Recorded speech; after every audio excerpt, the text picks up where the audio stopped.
नमस्कार, आप देख रहे हैं बड़ी बहस और मैं हूं आपके साथ शुभेंदु सिंह। और 5 राज्यों में चुनाव का बिगुल बज चुका है। 2023 में मध्य प्रदेश में भी विधानसभा चुनाव होने हैं और आगामी चुनाव के लिए अभी से कांग्रेस और भारतीय जनता पार्टी तैयारियों में जुट चुकी है। एक तरफ भारतीय जनता पार्टी बूथ विस्तारक अभियान चला रही है और हर बूथ पर यूथ को भेजकर पार्टी को मजबूत करने में लगी है, तो वहीं दूसरी तरफ कांग्रेस भी 1 फरवरी से जन जागरूकता अभियान चलाने जा रही है। अभियान को लेकर आज यूथ कांग्रेस प्रदेश कार्य समिति की बैठक में यह तय हुआ कि हर बूथ पर 5 यूथ तैयार किए जाएंगे। अभियान के बारे में यूथ कांग्रेस अध्यक्ष विक्रांत फूरिया ने बताया कि मध्य प्रदेश में कांग्रेस ने बड़े स्तर पर अभियान को लेकर तैयारियां की हैं और जन जन को बीजेपी की जन विरोधी नीतियों को लेकर जनता को जागरूक करेंगे। अब सवाल उठता है कि क्या कांग्रेस बीजेपी की कॉपी कर रही है? अभियान से किसको ज्यादा फायदा मिलेगा? ऐसे ही कई सवालों के साथ आगे बढ़ेंगे, बड़ी बहस को आगे बढ़ाएंगे, जिसमें हमारे साथ कुछ खास मेहमान भी जुड़ने जा रहे हैं। लेकिन मेहमानों के पास जाने से पहले जरा ये सुनाते हैं आपको कि पार्टी के अभियान के बारे में क्या कुछ बता रहे हैं युवा कांग्रेस के अध्यक्ष विक्रांत फूरिया। मध्य प्रदेश में बेरोजगारी जबरदस्त है। 35 लाख से ज्यादा बेरोजगारी पंजीयन हो चुके हैं। इन सब तक पहुंचने के लिए हमने बूथ चलो अभियान की शुरुआत करी है। इसमें हमारा लक्ष्य रहेगा कि हर विधानसभा से 2000 नए लोगों को यूथ कांग्रेस से जोड़ने का हम काम करेंगे। एआईसीसी की जो सदस्यता चल रही है उसमें हम जोड़ने का काम करेंगे और नए युवाओं को पूरे जोड़ने के बाद उनकी बाकायदा ट्रेनिंग करी, जिसमें सबकी जवाबदारी बांट दी गई है। विधानसभा अध्यक्ष को मंडल, सेक्टर और बूथ तक जाने की जवाबदारी है। जिला अध्यक्ष को मंडल तक जाने की जवाबदारी है। प्रदेश से पूरी टीमें हमने नियुक्त कर दी है, प्रभारी नियुक्त कर दिए हैं, जो इस पूरे प्रोग्राम को देखरेख करेंगे और इसको संचालित करेंगे। और लगातार बिल्कुल पूरी मॉनिटरिंग होगी। पूरा फीडबैक सिस्टम, एक कंट्रोल रूम भी हमने तैयार कर लिया है, जो लगातार मॉनिटरिंग करेगा कि पूरे प्रदेश में किस तरह से युवा काम कर रहा है और जो काम कर रहे होंगे उनको आगे बढ़ाने का काम करेंगे। नए चेहरों को जोड़ना पड़ेगा, नए पदाधिकारियों को जोड़ना पड़ेगा, वो भी कार्य हम पूरी ताकत से करेंगे। 3 कैटेगरीज में रखा गया है कि आपके रेड, येलो, ग्रीन में। और ये रेड वो बूथ हैं जो लगातार हम कभी भी नहीं जीते हैं।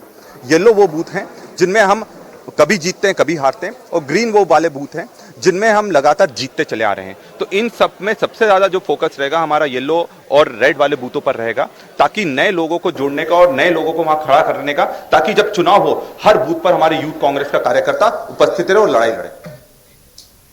वहीं कांग्रेस के इस अभियान के बारे में क्या कुछ कह रहे हैं भारतीय जनता पार्टी की प्रवक्ता डॉक्टर दिव्या गुप्ता, जरा ये भी आपको दिखाते हैं। गुटबाजी से परेशान जो पार्टी है वो ऊपर ही नहीं उठ पा रही। आप क्या लोगों को घर तक भेजेंगे? क्या युवाओं में आप हवा भरेंगे? आपके युवाओं में अगर दम होता तो वो सड़क पर आते, वो ट्विटर नहीं खेल रहे होते। तो कमलनाथ जी, जो आप नकलनाथ जी बन चुके हैं, अब आप रहने दीजिए। ये आपके बस की बात नहीं है, क्योंकि कांग्रेस में अब वो दम रहा ही नहीं है और वो दम अब आएगा भी नहीं। तो आप इन दिवा स्वप्न को रहने दें। पूरा फरवरी क्या, पूरे साल भी आप लगा लेंगे तो भी आप भारतीय जनता पार्टी का मुकाबला नहीं कर पाएंगे। हम संगठन की पार्टी है, कार्यकर्ताओं की पार्टी है, इसलिए हमारा मुकाबला करना अब आपके लिए थोड़ा सा मुश्किल हो जाएगा। तो देखिए, राजनीति है और राजनीति में हर तरीके के हथियार चलाए जाते हैं, लेकिन इसमें शब्दों के बाण जो चलाए जा रहे हैं, जो सामने वाली पार्टी के नेताओं को छलनी कर रहे हैं, तो कौन किसको कितना ज्यादा परेशानी में डाल सकता है और किसका कितना फायदा होगा। और जो आरोप लगाया जा रहा है, ये कहा जा रहा है कि कांग्रेस पार्टी अब जो अभियान चला ले उसका कोई फायदा नहीं होने वाला। और क्या असल मायने में ये भारतीय जनता पार्टी का जो तरीका है उसको कॉपी किया जा रहा है कांग्रेस पार्टी के द्वारा? अगर कॉपी भी किया जा रहा है तो क्या उसमें सफलता मिलेगी? बड़ा सवाल है। लेकिन जरा इन्हीं सवालों के साथ दरअसल आगे बढ़ते हैं और ग्राफिक्स के जरिए आपको दिखाते हैं कांग्रेस का जो बूथ प्लान है वो असल मायने में क्या है। और जरा जल्दी से आगे बढ़ते हैं और सबसे पहले आपको मिलवाते हैं हमारे साथ कांग्रेस पार्टी से युवा मीडिया अध्यक्ष हमारे साथ विवेक त्रिपाठी कार्यक्रम में जुड़ चुके हैं।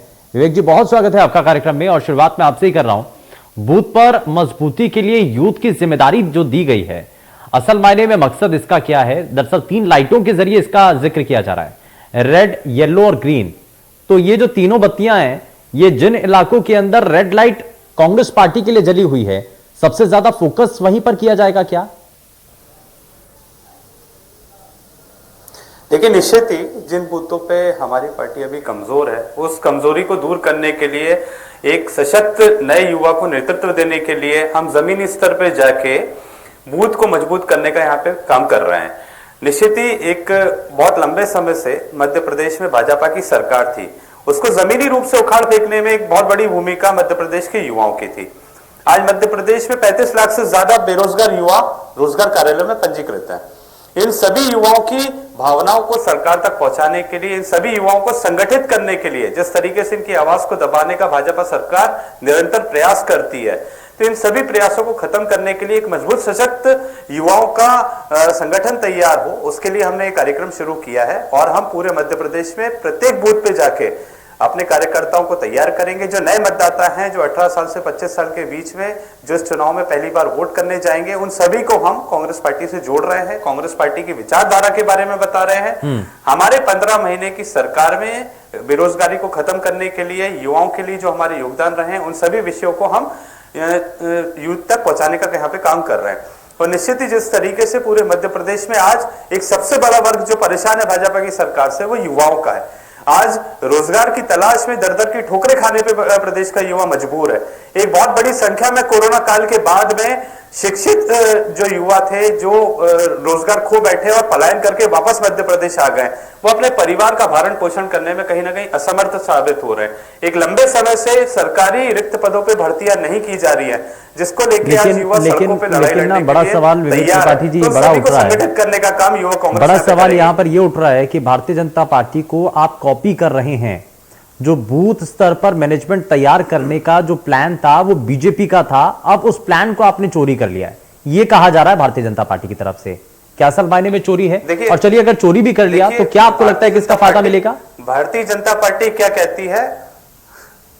नहीं, देखिए, जिस तरीके से एक बूथ पे 5 यूथ का कार्यक्रम हमारा पिछले 7 महीनों से चल रहा है, इसमें हमने लगभग 65,000 बूथों में से 9,000 बूथों पे अपनी कार्यकारिणी का गठन कर लिया है। अब हम पूरे मध्य प्रदेश में हमारी सक्रिय कार्यकारिणी के साथ में युवाओं के बीच में अपनी बात रख पा रहे हैं, पहुंचा पा रहे हैं। देखिए, आप जिस तरीके से पूरे मध्य प्रदेश में युवा संगठित होकर आज कांग्रेस के पक्ष में खड़ा है, अपनी आज परेशानियों के हल के रूप में वो कांग्रेस को देखता है, आज मजबूत विपक्ष के रूप में वो कांग्रेस को देखता है, कांग्रेस के साथ में जुड़ना चाहता है, तो निश्चित ही इससे भाजपा घबराई हुई है। आप देख सकते हैं खुरे विधानसभा में जिस तरीके से हमारे कार्यकर्ताओं के ऊपर स्वयं मंत्री जी ने आकर झूठे प्रकरण दर्ज कराए हैं, तो ये कहीं ना कहीं उनकी घबराहट को स्पष्ट रूप से दिखाता है। आज प्रदेश के युवाओं की आवाज अच्छा, एक बड़ा आरोप यहाँ पर विवेक त्रिपाठी जी, बड़ा आरोप लगता है कांग्रेस पार्टी के ऊपर, कांग्रेस पार्टी के नेताओं के ऊपर परिवारवाद और वंशवाद को लेकर के बड़ा सवाल उठता है। इससे पहले जब बाल कांग्रेस का जिक्र हो रहा था तो उसमें भी कुछ ऐसे चेहरे थे जो कि भारतीय जनता पार्टी के द्वारा इस पर आरोप लगाया जा रहा था कि कांग्रेस पार्टी के जो एस्टेब्लिश्ड जो नेता हैं, उनके परिवार के लोग, उनके बच्चे, वो बाल कांग्रेस के अंदर उनको एंट्री दिला दी जाती है। तो अब सवाल ये उठता है, कांग्रेस पार्टी कह रही थी कि हम तो युवाओं को जोड़ना चाहते हैं पार्टी के साथ, लेकिन उसमें तो पार्टी के ही जो संगठन के जो लोग हैं या पार्टी के जो बड़े नेता हैं, उनके बच्चे वहां पर शामिल हो रहे हैं, इसमें युवाओं को इसमें एंट्री कहां हो रही है? और ऐसे में क्या पक्षपात नहीं होगा उनके साथ? चाहता हूं पूरे देश भर में, मैं आपको बताना चाहता हूं, पूरे देश भर में एक ही राजनीतिक दल कांग्रेस ऐसा है जो अपने यहां पदाधिकारी का चयन पूर्णतः लोकतांत्रिक प्रक्रिया के माध्यम से करता है। हमारे यहाँ लोकतांत्रिक प्रक्रिया के माध्यम से चुनाव की पद्धति से पदाधिकारियों का चयन किया जाता है, चाहे वो यूथ कांग्रेस हो, चाहे वो एनएसयूआई हो। बाल कांग्रेस का गठन, पुनर्गठन मैं कहना चाहूंगा, एक नए आइडिया के साथ में यहाँ पे माननीय कमलनाथ जी द्वारा किया गया है और उसकी जिम्मेदारी अभी जिन वर्तमान लोगों को है, वो सभी मैं समझता हूँ प्रतिभावान लोग हैं, वो पूरे मध्य प्रदेश। इसमें कहा तो जा रहा है ना कि जो कांग्रेस पार्टी के बड़े नेता उनके बच्चों को एडजस्ट करने के लिए शुरू किया गया है।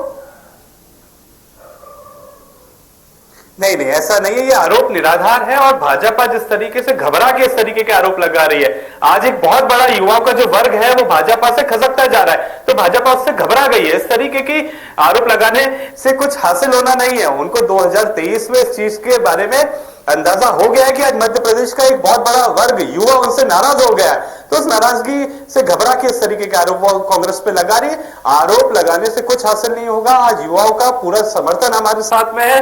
मैं बताना चाहता हूं, अगले विधानसभा सत्र में एक बहुत बड़ा युवा आंदोलन पूरे प्रदेश में खड़ा होने वाला है, जिसके माध्यम से शिवराज सरकार के कुशासन को हम पूरे जनता के सामने उजागर करेंगे। उसमें एक बहुत बड़ा योगदान प्रदेश इसमें बूथ मैनेजमेंट बड़ा जरूरी होता है और भारतीय जनता पार्टी जब बूथ मैनेजमेंट के जरिए देश की सत्ता तक पहुंचती है, तो आपको भी लग रहा है कि बूथ बड़ा जरूरी है और इसलिए बूथ को मजबूत करने के लिए ही जो बीजेपी ने ऐसे प्रोग्राम शुरू किए, आप कुछ इसी तर्ज पर कांग्रेस पार्टी को भी इस पर फोकस करने की जरूरत है, इसलिए क्या ये सब कुछ किया जा रहा है? देखिए, एक बहुत लंबे समय से प्रदेश में हमारी सरकार नहीं थी। लगभग 17 सालों से भाजपा की प्रदेश में सरकार थी और इनके द्वारा हमारे कार्यकर्ताओं को प्रताड़ित करके, उनके ऊपर झूठे प्रकरण दर्ज करा के उनके मनोबल को हतोत्साहित और तोड़ने का कार्य यहाँ पे किया जा रहा था। हम नए बूथ के कार्यक्रम से ऐसे युवाओं को जिनकी राजनीतिक रुचियां हैं परंतु कोई प्लेटफॉर्म उनके पास में उपलब्ध नहीं है, इसलिए एक राजनीतिक प्लेटफॉर्म, एक मंच तैयार करके हम ऐसे युवाओं को दे रहे हैं जो राजनीतिक रुचि रखते हैं, जो सामाजिक गतिविधियों में हिस्सा लेना चाहते हैं। तो इस प्लेटफॉर्म के माध्यम से पूर्णतः पारदर्शी प्लेटफॉर्म है, इसके माध्यम से प्रदेश के युवाओं को जोड़ना चाहते हैं। जिस देश में 65% से ज्यादा आबादी युवाओं की हो तो वो देश युवा है, तो युवाओं की ज्यादा से ज्यादा भागीदारी राजनीति में हो, उसके लिए आप देख सकते हैं आज मध्य प्रदेश की वर्तमान विधानसभा में सबसे ज्यादा अगर युवा विधायक किसी दल के तो वो कांग्रेस के। तो ये स्पष्ट रूप से पूरे देश भर में जिस हिसाब से हमने सबसे ज्यादा युवाओं को मौके दिए हैं वो और किसी अन्य दल ने नहीं दिए। युवाओं की बात करें, आप भाजपा में जाके देखिए तो भाजपा के जितने युवा विधायक है वो तो कहीं ना कहीं किसी न किसी के बेटे।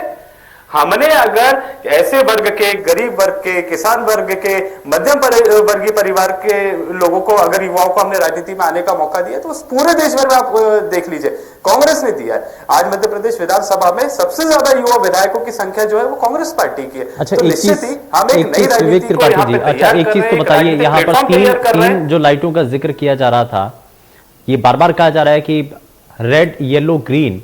तो अगर आप प्रदेश के अंदर देखिए तो रेड और येलो को लेकर के बड़ी चर्चाएं हैं। ये कहा जा रहा है कि कांग्रेस पार्टी के लिए सबसे बड़ी चुनौती है। तो इन तीन कैटेगरी के अंदर रेड और येलो, उस जोन को साधने के लिए, इन दोनों बत्तियों को हरा करने के लिए कोई और प्लान भी है कांग्रेस पार्टी के पास? कहीं ऐसा तो नहीं कि ओवर स्पीडिंग का चालान कट जाए? देखिए, जिस तरीके से पूरे मध्य प्रदेश में हमने उन बूथों का चयन कर लिया है जहां पे हमारी स्थिति उतनी अच्छी नहीं है, एक बहुत बड़ी संख्या में सिंधिया समर्थकों ने पार्टी को छोड़ा है, गद्दारी की है, तो उस कमी को पूरा करने के लिए, उस डैमेज कंट्रोल करने के लिए हमने पूरी रणनीति अपनाई है और इसके माध्यम से हम एक बहुत बढ़िया कैडर यहाँ पे तैयार कर रहे हैं। युवाओं की राजनीति को, युवाओं को नेतृत्व देने के लिए हमने जमीनी स्तर पे इस मुहिम को शुरू किया है और जिसके मैं समझता हूँ दूरगामी परिणाम कांग्रेस के पक्ष में बनेंगे। आप देख सकते हैं जिस तरीके से पूरे मध्य प्रदेश में राजनीति में एक नया परिवर्तन हो रहा है। आज मध्य प्रदेश की जनता जानती है कि कमलनाथ जी के साथ किस तरीके से विश्वासघात हुआ है, एक चुनी हुई सरकार को गिराने के लिए भाजपा ने किस तरीके से षड्यंत्र रचा है। तो इन सभी चीजों का जवाब 2023 में आपको मिल जाएगा। आज भाजपा इसी चीज से तो घबरा रही है। भाजपा आरोप क्यों लगा रही है? आज अपना खिसकता हुआ जनाधार देख के तो घबरा रही है। आज युवा कहीं ना कहीं अपने आप को ठगा हुआ महसूस कर रहा है। जो सरकार घोषणा करती है कि हम 2 करोड़ रोजगार प्रतिवर्ष देंगे, वो रोजगार कहां है? आज देश का युवा, प्रदेश का युवा रोजगार के लिए दर-दर की ठोकरें खाने पर मजबूर है। इसका सीधे तौर पर अगर कोई जिम्मेदार है तो वो भाजपा सरकार है। आज जवाब देने के लिए युवाओं ने कमर कस ली है। मजबूत विपक्ष के रूप में कांग्रेस उनके साथ में है और कांग्रेस के साथ में वो चलने के लिए तैयार है। पूरे मध्य प्रदेश में एक लहर बन रही है, एक अंडर करंट है जो भाजपा को दिख रहा है, भाजपा समझ रही है पर उसका इलाज नहीं कर पा रही है। आज भाजपा घबरा क्यों रही है? क्योंकि कहीं ना कहीं एक बहुत बड़ा वर्ग युवा उनसे छिटक चुका है। आज छिटक के वो कांग्रेस के साथ में खड़ा है, तो इसी से घबरा के वो आरोप लगा रहे हैं। ठीक है, क्या होता है ना, जीत पाने के लिए इससे पहले की जो कमियां होती है उनको जानना बड़ा जरूरी होता है। लेकिन विवेक त्रिपाठी जी, क्या अभी तक जाना गया है? एक लंबा समय, क्योंकि आप खुद भी मान रहे हैं कि सत्ता से दूर रहे हैं, तो सत्ता से दूरी का क्या कारण आपको लगता है? कांग्रेस पार्टी में संगठनात्मक तौर पर आप जिम्मेदारियां तय नहीं हो पा रही थी, शायद ये कारण था, या कोई और दूसरा कारण आप मानते हैं? कारण असल मायने में क्या है कि आपका जो संगठन है वो काम जो कर रहा है उसका परिणाम आपको नहीं मिल पा रहा, उस लिहाज से क्या कारण है? देखिए, भारत की राजनीति में जिस तरीके से भाजपा सरकारों में लोकतंत्र की हत्या की जाती है, कभी भी इस तरीके की पूर्व में ऐसी घटनाएं नहीं होती थी। हमारी भी सरकार देश में रही और जिस नीति पे भाजपा काम कर रही है, अगर उस नीति पे हम चल रहे होते तो भाजपा कभी जन्म ही नहीं ले पाती। जिस तरीके से विपक्ष का गला घोटने का कार्य यहाँ पे किया जा रहा है, विपक्ष की आवाज को दबाने का यहाँ पे प्रयास किया जाता है, पूरे देश भर में आप देखिए जिसने भी सरकार के ऊपर प्रश्न चिन्ह लगाया या तो उनको आतंकवादी कह दिया गया या देशद्रोही की उपमा दी जाती है। आज एक बहुत लंबा किसान आंदोलन चला, उन्हें खालिस्तानी कह दिया जाता है। तो इस तरीके की उपाधियां जब दी जाती है, ऐसा कभी भी देश में हुआ नहीं। देश में राजनीति में विपक्ष की एक बहुत महत्वपूर्ण भूमिका होती है, उस भूमिका को खत्म करने के लिए भाजपा निरंतर प्रयासरत रहती है। तो ये राजनीति को दूषित करने का काम भाजपा ने किया है। देश भर में आप देख सकते हैं कि जो भी विपक्षी दल के नेता होते हैं उन पे निम्न स्तर की राजनीति करके ऐसे आरोप लगा देना, कोई आंदोलन, कोई आज छात्र अगर सड़कों पर उतर के सरकार की खिलाफत कर रहे तो उनमें कमियां निकाल देना, तो इससे कहीं बड़ी ना चुनौती है। आप जब रेड जोन, येलो जोन का आप जिक्र कर रहे हैं, रेड लाइट, येलो लाइट, जब बार बार उसका जिक्र करें, मैं वापस से उन्हीं रंगों पर आ जाता हूं, क्योंकि रंगों का बड़ा महत्व है राजनीति में। तो अब उस पर साधने के लिए जो पिछड़ा वर्ग, जो इससे पहले तक कांग्रेस पार्टी के साथ रहा था, हमने इससे पहले के चुनावों में भी देखा, लेकिन अब इस उपचुनाव के बाद से कुछ परिस्थितियां बदलती हुई नजर आ रही हैं और संकेत ये मिल रहे हैं कि पिछड़ा वर्ग जो कि कांग्रेस पार्टी के साथ था वो छिटक चुका है। कारण इसके पीछे क्या है? नहीं, मैं बिल्कुल इस चीज से असहमत हूं। आप कहते हैं कि पिछड़ा वर्ग छिटक चुका है। देखिए, एक बहुत बड़ी संख्या में जो सालों से हमारा नेतृत्व था, एक बहुत बड़ी संख्या में हमारे विधायकों ने हमारे साथ में विश्वासघात किया, माननीय कमलनाथ जी की सरकार के साथ में विश्वासघात किया, तो उसका नुकसान तो हमें हुआ। उपचुनाव में भी हमें सबसे बड़ा नुकसान ये था कि हमारा पूरा का पूरा कैडर कहीं ना कहीं सिंधिया जी की वजह से वहां पे डैमेज हुआ। उस कैडर को पुनः खड़ा करने के लिए हमने प्रयास शुरू किए। चलिए, कैडर आप खड़ा करने के लिए कोशिशें कर रहे हैं, लेकिन उन कोशिशों में कितनी सफलता आपको मिलती है ये फिलहाल देखना होगा। विवेक जी, मैं जरा वापस लौटता हूं। इस बीच हमारे साथ भोपाल से भारतीय जनता युवा मोर्चा के अध्यक्ष प्रमोद राजपूत हमारे साथ कार्यक्रम में जुड़ चुके हैं। प्रमोद जी, बहुत स्वागत है आपका कार्यक्रम में। देर से आए दुरुस्त आए। मैं जरा शुरुआत आपसे ये करना चाह रहा हूं कि कांग्रेस पार्टी भी अब ऐसे ही बूथ पर जोर दे करके, बूथ मजबूत और युवाओं को इसकी कमान दे करके, आप जो युवा पीढ़ी है उसको अपने साथ जोड़ने की कोशिश कर रही है। सवाल तो यहां पर बीजेपी के नेताओं की तरफ से यह भी उठाए जा रहे हैं कि ये तो कॉन्सेप्ट साहब बीजेपी का है जिसको आप फॉलो कर लिया कांग्रेस ने, लेकिन किसका कॉन्सेप्ट है ये कोई मायने नहीं रखता है। चुनाव में जीत किसको मिलती है ये मायने रखता है। अगर ये कॉन्सेप्ट कांग्रेस पार्टी का काम कर जाता है, अगर उनको जीत मिल जाती है तो क्या? तो सर, कॉन्सेप्ट काम कहां से करेगा? इनके पास बूथ तो कोई लोग तो हो, लोग ही नहीं है बूथ पे। कांग्रेस खत्म हो चुकी है, कांग्रेस के लोग ही नहीं मिल रहे बूथों पे, कांग्रेस ढूंढती फिर रही है, तो किससे काम कराएंगे बूथ पे? पहले ये तो पूछो इनसे। और ये बीजेपी का कॉन्सेप्ट चोरी करना चाहते हैं तो बीजेपी को फॉलो करें, बीजेपी की राष्ट्रवादी विचारधारा को फॉलो करें, बीजेपी के राम मंदिर की सराहना करें, बीजेपी के 370 हटाने की सराहना करें। इनके पास बीजेपी को फॉलो करने के लिए वो चीजें वो तो फॉलो करें बीजेपी की। नहीं, कहीं ऐसा ना हो ना कि आपको फॉलो करते करते वो आपकी गाड़ी को टेक ओवर कर जाए। नहीं सुरेंद्र जी, सबसे बड़ी बात ये है कि ये जो भारतीय जनता पार्टी की विचारधारा इसको फॉलो करेंगे तो अपने आप कांग्रेस मुक्त हो जाएंगे। हम तो चाहते हैं, हमने ज्योतिरादित्य सिंधिया को भारतीय जनता पार्टी में सम्मिलित करके भारतीय जनता पार्टी ने राष्ट्रवादी विचारधारा जो हम भी सर, जो कांग्रेस मुक्त भारत का आप सपना देख रहे हैं, जिसकी वजह से आप जिनका नाम ले रहे हैं महाराज साहब का, तो कहीं ऐसा तो नहीं कि कांग्रेस पार्टी को आप भारतीय जनता पार्टी में आप बदलने की कोशिश कर रहे हैं तो भारतीय जनता पार्टी का ही कांग्रेस पार्टी हो जाए? नहीं, क्योंकि ज्यादातर चेहरे तो आप कांग्रेस पार्टी से लेकर के आ रहे हैं। देखिए, भारतीय जनता पार्टी एक परिवारवाद को लेकर नहीं चलती, भारतीय जनता पार्टी को व्यक्ति विशेष को लेकर नहीं चलती है। ये पार्टी विचारधारा की पार्टी है, या व्यक्ति विशेष नहीं है या संगठन विशेष है, पार्टी विशेष है। कोई भी आए कोई भी जाए, लेकिन संगठन हमेशा संगठन की दृष्टि से काम करता रहेगा। व्यक्ति, किसी व्यक्ति विशेष का यहाँ पर कोई महत्व नहीं है। अच्छा, 2023 को लेकर के बड़ी तैयारी चल रही है। बीजेपी भी एक तरफ से बूथ विस्तार अभियान के जरिए कोशिश कर रही है। अलग अलग जगहों पर मंत्रियों की ड्यूटी लगाई गई, मंत्री भी पहुंचे, रात्रि शिविर भी लगाया गया, लेकिन कांग्रेस पार्टी भी उसी पैरेलल तरीके से अब बूथ पर बहुत ज्यादा फोकस करके चल रही है। आपको लगता है कि इससे बहुत हद तक फायदा मिलेगा कांग्रेस पार्टी को, या आपको लगता है कि इससे मुकाबला और कड़ा होगा 2023 में? नहीं ना, मैं आपसे क्या कह रहा हूँ, जो काम इनको करना था वो ये करना छोड़ दिया इन्होंने। इनका कोई बेस नहीं है नीचे जमीन पर लोग नहीं है। ये भारतीय जनता पार्टी की विचार को, भारतीय जनता पार्टी के कॉन्सेप्ट को कितना ही चोरी करें, इनके पास पार्टी में काम करने के लिए व्यक्ति तो हो। आप आगे देखिए ग्राउंड जीरो पर। आप कह रहे हैं कि इनके पास मैन पावर ही नहीं है, आप कह रहे हैं कि लोग इनके साथ जुड़े नहीं है। ठीक है, मैं जरा जल्दी से एक रिएक्शन ले लेता हूं, समय थोड़ा सा कम है। मैं जरा जल्दी से विवेक त्रिपाठी जी एक जरा जल्दी से जवाब दीजिए। वो कह रहे हैं कि आपके पास लोग नहीं है, संगठन नहीं है। देखिए, ये संगठन की बात कर रहे हैं। इनके संगठन में क्या है, आयातित कार्यकर्ता। आपको अगर आपका इतना ही मजबूत संगठन है तो पूरे देश भर में अन्य दलों के लोगों को आपके दल में शामिल करने की क्या वजह है? सबसे बड़ी बात, इनकी एक ही विचारधारा है, सत्ता के लोभी। सत्ता सरकार के लिए किसी भी हद तक गिरने वाले लोग हैं। आप सरकार बनाने के लिए जोड़ तोड़ खरीद फरोख्त, इनने जिस तरीके से सिंधिया जी को खरीद लिया, आज मध्य प्रदेश में उसका खामियाजा इनके कार्यकर्ताओं को भुगतना पड़ रहा है। छोटे से लेके बड़े पद तक जो भी लिस्ट फाइनल होती है वो सिंधिया जी के महल से होती है। सिंधिया जी नहीं चाहेंगे तो इनके यहाँ ये किसी चीज का ट्रांसफर नहीं कर सकते। तो ये कहीं ना कहीं लाल कारपेट बिछा के महाराज के महल के बाहर हाथ जोड़े खड़े हैं। इनका ऐसा कांग्रेस में भी था, चिट्ठी लिख रहे हैं। जब महाराज कांग्रेस में थे तब ऐसा कांग्रेस पार्टी में भी चलता था क्या?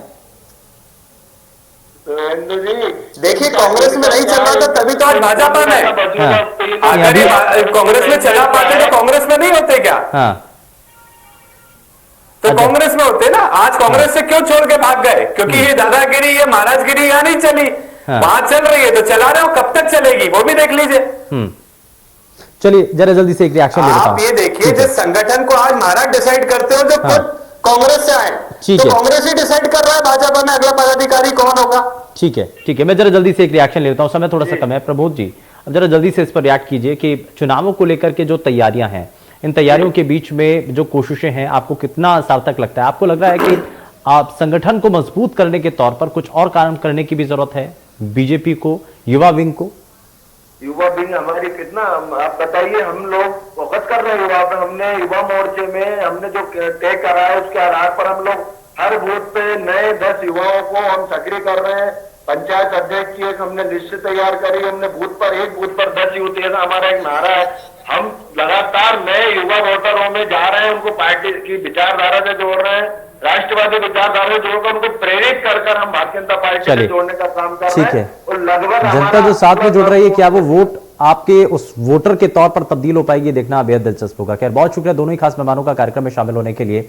लेकिन सवाल यह है कि संगठन को मजबूत करने के लिए अब फोकस दोनों ही राजनीतिक दलों के ऊपर है। आरोप यह लग रहा है कि कांग्रेस पार्टी ने कॉपी किया, लेकिन क्या वाकई में कॉपी किया और असल मायने में अगर कॉपी किया, लेकिन इसमें फायदा क्या कांग्रेस पार्टी को मिलता है आने वाले चुनावों में, ये देखना होगा। पेशकश में फिलहाल के लिए बस उतना ही। नमस्कार।